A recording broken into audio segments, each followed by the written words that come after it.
Good morning, you guys. Well, it's probably afternoon by the time you guys watch this.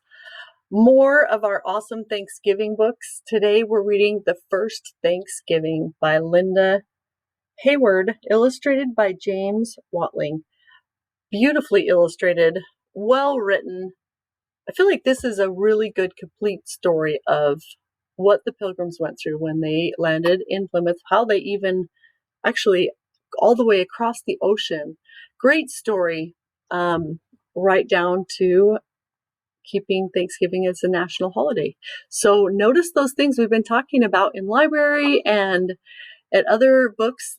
They kind of come together in this one. So let's start reading it. The First Thanksgiving. This is a 2.9 accelerated reading level book.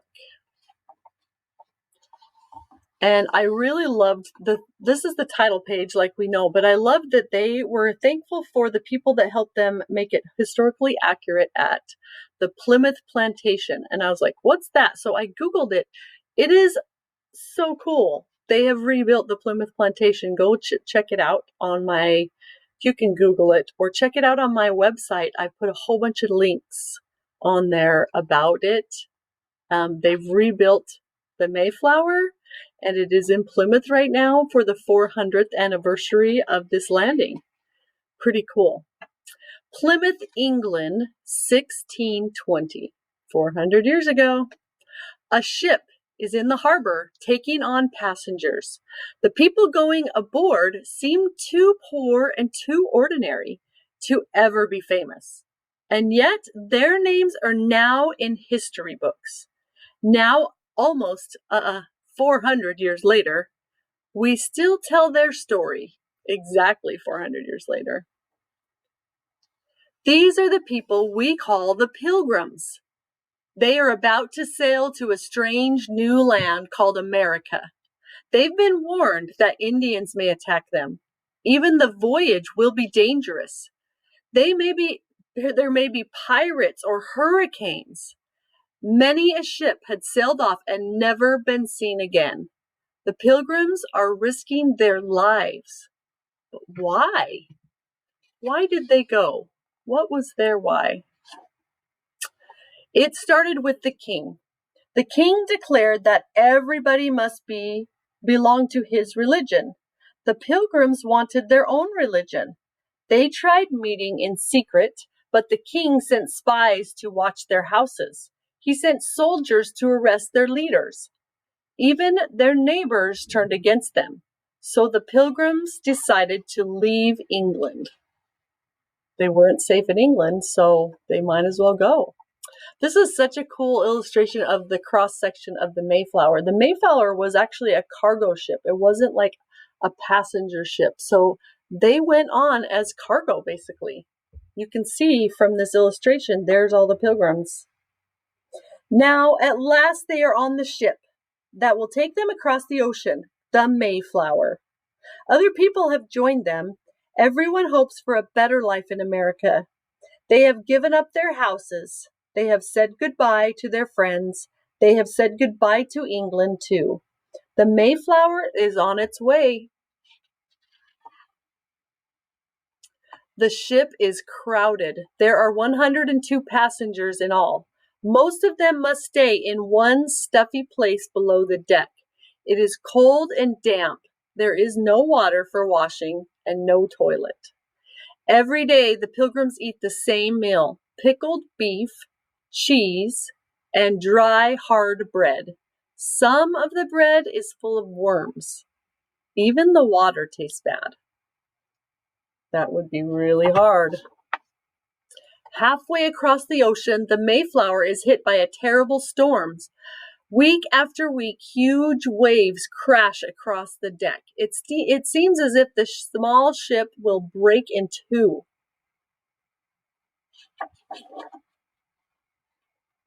But the Mayflower is still afloat. After 9 long weeks at sea, one morning, a lookout spies a dark speck ahead. Land! What a thrilling sight! They have reached their new home. The ship gets closer. The Pilgrims see a sandy beach and many trees. America looks wild and strange. Is it safe? Are Indians hiding in the forest? A search party goes ashore. The men walk along for miles and miles. Suddenly they see Indians, but the Indians are frightened and run away. The men keep exploring. They find wonderful things: corn, baskets, a spring. A spring is a small river of fresh water. They take fresh water back to the ship. How sweet it tastes. Now the Pilgrims must choose a good place to live, a place with a harbor and fresh water and fields for planting. At last they find the perfect spot. Here, a brook flows into the harbor. A big rock marks the landing. They will call this place New Plymouth. So the big rock is now named Plymouth Rock, and it still exists in Plymouth, Massachusetts. You can see there's a small portion of it left. The Pilgrims begin a new life in a new land. There is so much to do. They must build houses before they can leave the ship. But it is winter. Bad weather slows them down. It takes weeks to finish just one house. So they actually lived a lot of that winter on the ship. There is hardly enough food to eat. The Pilgrims survive on food from the ship, roots, wild birds, and shellfish. How they wish for a dish of pudding or a slice of beef. And remember, it's winter, so there probably weren't a lot of birds or any food to find. On a nearby hill, the Pilgrims make a platform for their cannon. They know the Indians are watching them. They can see smoke from their campfires. They can hear them in the woods. A guard is posted day and night. You can see the guard and more Pilgrims here, and then there's the ship. But there is some smoke over here in the distance. How hard that first year winter is. Every day is bleak and cold. Fierce icy winds rip through the settlement. Freezing rains fall for hours. The Pilgrims huddle together by their fires. They feel miserable and so alone. This is a beautiful picture. There's the boat, but you can see at the Plymouth plantation now they have rebuilt just like this. Almost everyone gets sick. Many people die. The small Pilgrim band gets smaller and smaller. By the end of winter, only half of the Pilgrims are still alive. The Pilgrims bury the dead at night in secret graves. The Indians must not know how few Pilgrims are left and how bleak those few are. The long, sad winter passes, and spring arrives. Indians are sighted nearby. They come closer and closer. Then one day an Indian walks right into the settlement. The children are terrified, but the Indian smiles and says, "Welcome." His name is Somerset. He speaks English. He learned it from sea captains. The Pilgrims ask Somerset many questions. They give him presents. They want to trust this friendly Indian. Somerset comes back with an Indian named Squanto. Squanto speaks even better English. He likes the Pilgrims, and he decides to live with them. He shows them how to survive in the wilderness, how to hunt for deer, and where to find berries and herbs. He also shows them how to plant corn the Indian way. The Indians put fish in the ground when they plant their seed. The fish makes the soil richer. That's genius. The Pilgrims want to make friends with all their Indian neighbors. Squanto and Somerset tell them about an Indian king named Massasoit. He is a great and wise leader. Massasoit comes to visit Plymouth. The Pilgrim governor bows and kisses the Indian king's hand. Massasoit bows and kisses the governor's hand. Then they talk together. A treaty is made. The Pilgrims and the Indians will not harm each other. There will be peace. The Indian leader draws his sign.